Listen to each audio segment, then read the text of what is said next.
Бидний энэ өдрийн аялал алтан овоог зорьсноор эхэллээ.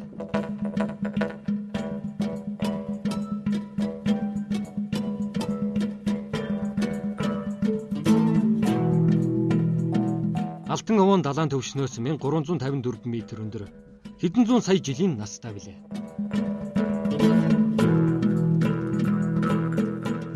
Энэ унтарсан галтуулыг эрд дээр үеэс захын хар өндөр гэж нэрлэж бүр 1697 оноос тайж дахиж байжээ.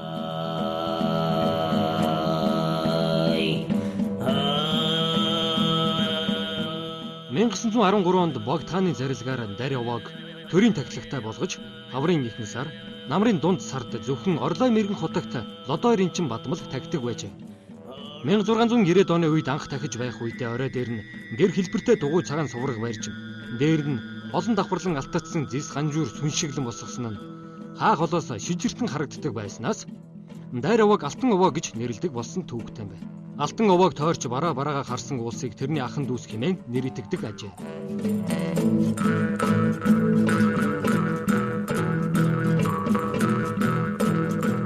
2004 онд Монгол улсын ерөнхийлөгч алтан дарь овоог төрийн тахилагт уул болгох зорилго гаргаснаас хойш алтан овоог төрийн тахилагт алтан овоо гэж нэрийдэх болжээ.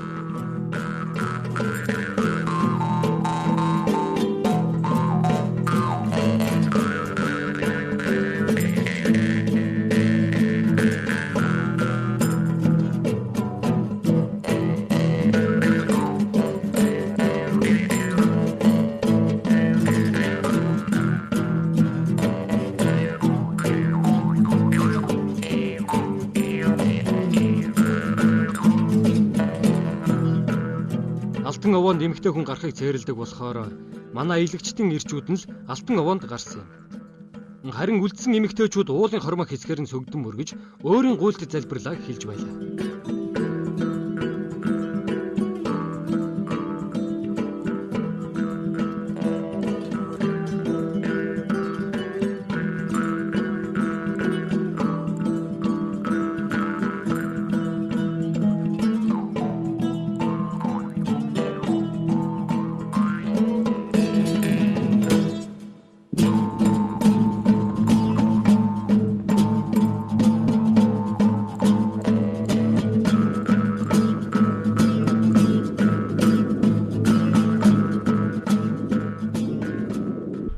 Төрийн нөгөө тахлагтай уул гэдгээрээ бол нөгөө эмэгтэй хүн алтан овоон дээр гарч болдгоо.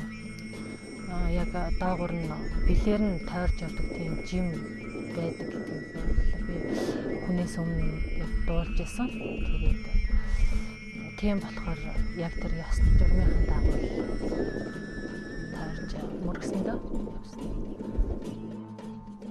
Манай нарийн сум бол эртэн дээр үеэс алдартай домогтой Баатар аймагт төдийгүй улс таяар нэр цууд гарсан ерөнхийлөгчийн зарилгаар алтан дарь овоо их уулын дахилганд амрагдсан. Уул ус хүн зон олон бүгд одоо сэтгэл тэнүү сайхан манай сумын нутаг дарин сумын одоо 2 дуурайгийн нутаг төлөвлөл одоо энэ байгалийн сайхан үзэсгэлэнт газар бол маш их байдаг. Ялангуяа одоо манай Шилийн богд, талын авгойд, торой банд, ганган нуурын орхихийн булаг, холбоо 2 нуур, 3 сайхан хөдөө, сүд өвсөн халиурсан сүдтийн гол гээд одоо ус өвсдөгсөн сайхан нутаг байлаа. Сүүлийн үед бол яг хуу манай аймагтуудын улс таяар одоо ган гачиг ихтэй зөвлөлтийн байдал одоо орж ус ундаа маань жоохон ширгэх тал руугаа орж өв сургал маань урах хаан байж мал ахын одоо өсөж одоо иймэрхүү байдалтай байгаа юм. Тэгээ манай энэ холбоо 2 нуур ганг сүдэт эрдэнэ сүмт гэдэг нууруудаар бол одоо хүн намартай ихээр чуулж олонний хөлд одоо дарагдаж ингэж байгаа юм аа.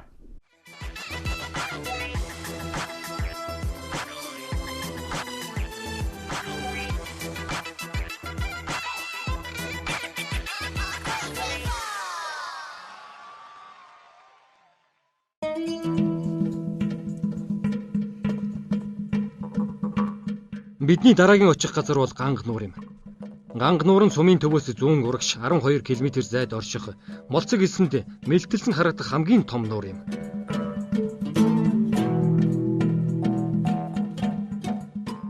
Ганга нуурт халуун орныг зорьсон шувууд төр саатан бууж намар буцахдаа өнжин хонон олон хоног сараар саатан чуулдаг учиртай.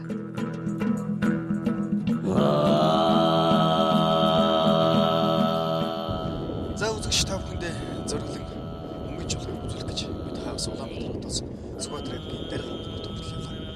Үнэхээр өнөөдөр нутгийн ардуудыг хэлж байгаагаар бол холбоо хоёр ган нуурт нийтдээ 6000 орчим 5000 гаруй 6000 орчим жолж байна гэж нутгийн ардууд хэлж байна. Тэгэхээр энэ хөө мянган өнгөж жолыг үзсэн бол хайртай осонтой өөрийнхөө үнэж хайртай сэтгэлийнхэн үгийг хэлж шивж бэлэг гардуулдаг дусгалын зүйлс гардуулдаг гэсэн. Тэгэхээр учир нь одоо энэ олон мянган хүн гэдэг шоу өөрөө хайрын үнэнч билээ тэмдэг. Энэ ч домог төгөн дээр яригдаг. Тэгээд мянган хүн гэж үйл хэрэг жуулж байгаа үзэгч та бүхэндээ уруулъя.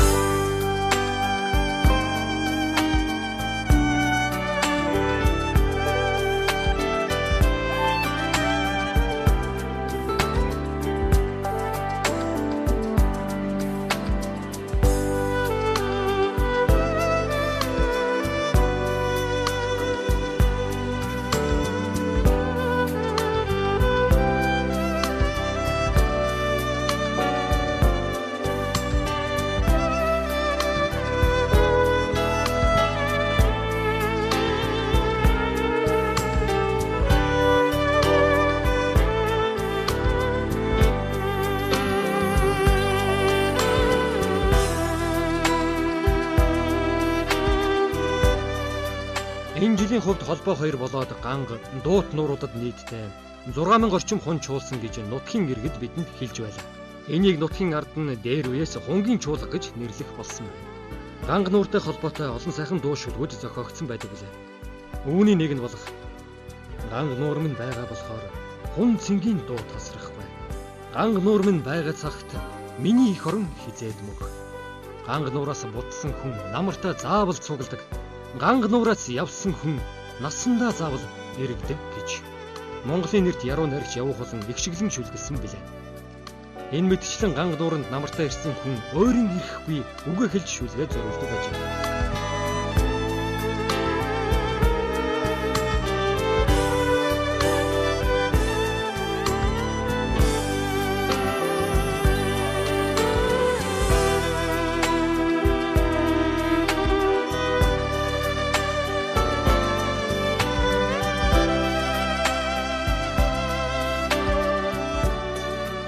Үндсэндээ энэ холбоо хоёр нуурт бол сүүлийн 3-4 жил бол хүн одоо ихээр цуглаж уус амтан ихээр одоо үгүй сонирхдаг болсон. Хунгийн чуулга бол одоо намартай болдог манай энэ холбоод.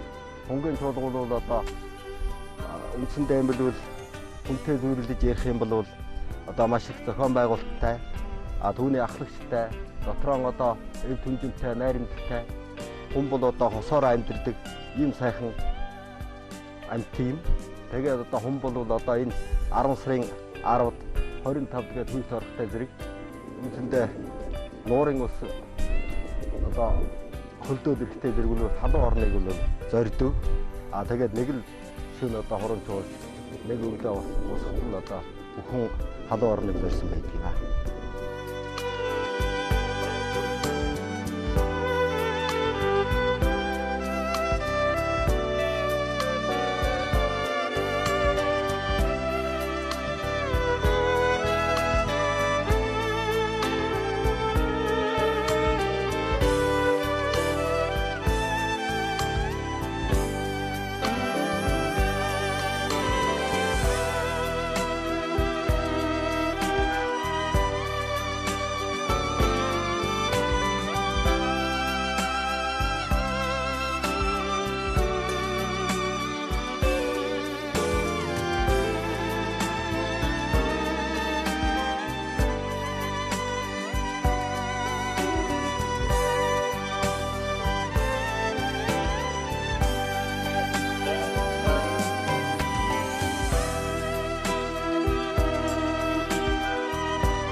За ингээд бид явсаар байгаад ган нууранд ирлээ. Ган нууранд бол нүдэлж байгаа хүн будалсан байхыг үзлээ. За тэдний дуу чимээг сонсоод үнэхээр одоо сэтгэл хөдлөж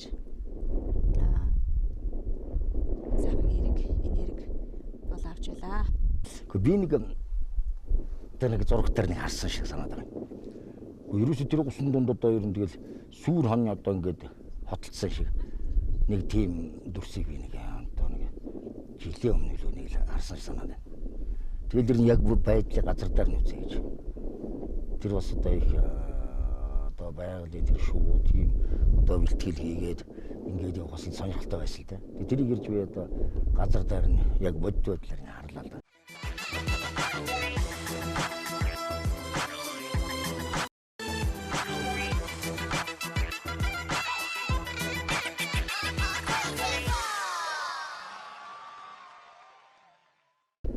Бивэл зүгээр дотроо боддгийн замгтай нууранд одоо усны шувууд ихээр цугулдаг, зам сайтай айлд одоо ард түмэн ихээр цугулдаг гэж би сонссыг. Тийм учраас манай энэ холбоо хоёр нуур бол нилээдгүй замгтай, жигстэй.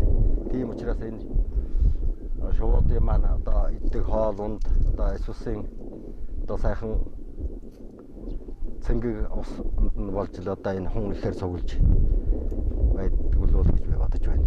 Одоо гангууд одоо нилээдгүй хүн цугулдгаа одоо анган баялагийг төлөвлөсөн гэдэг нэг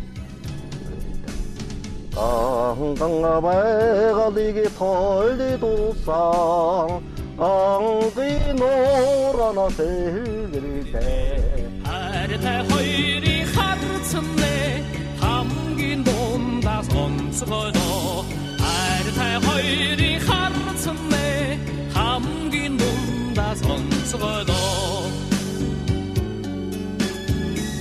Шүндүтийн уусны тонголог болоод арванда даасан хоёрын сэтгэлийг түүнтэй яаж үердэх вэ даасан хоёрын сэтгэлийг түүнтэй яаж үердэх вэ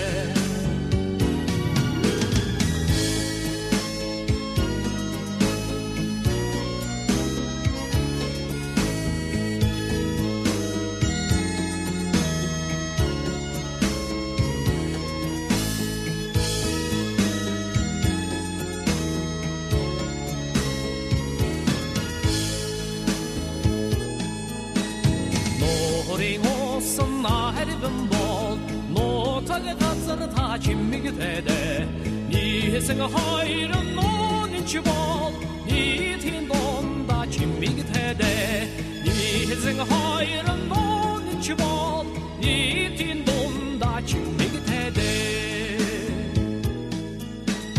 Gangen bæglig tolda sånn Gangen nårene telgrede Herre høyre hartsene Hamgen dondas åndsvøyda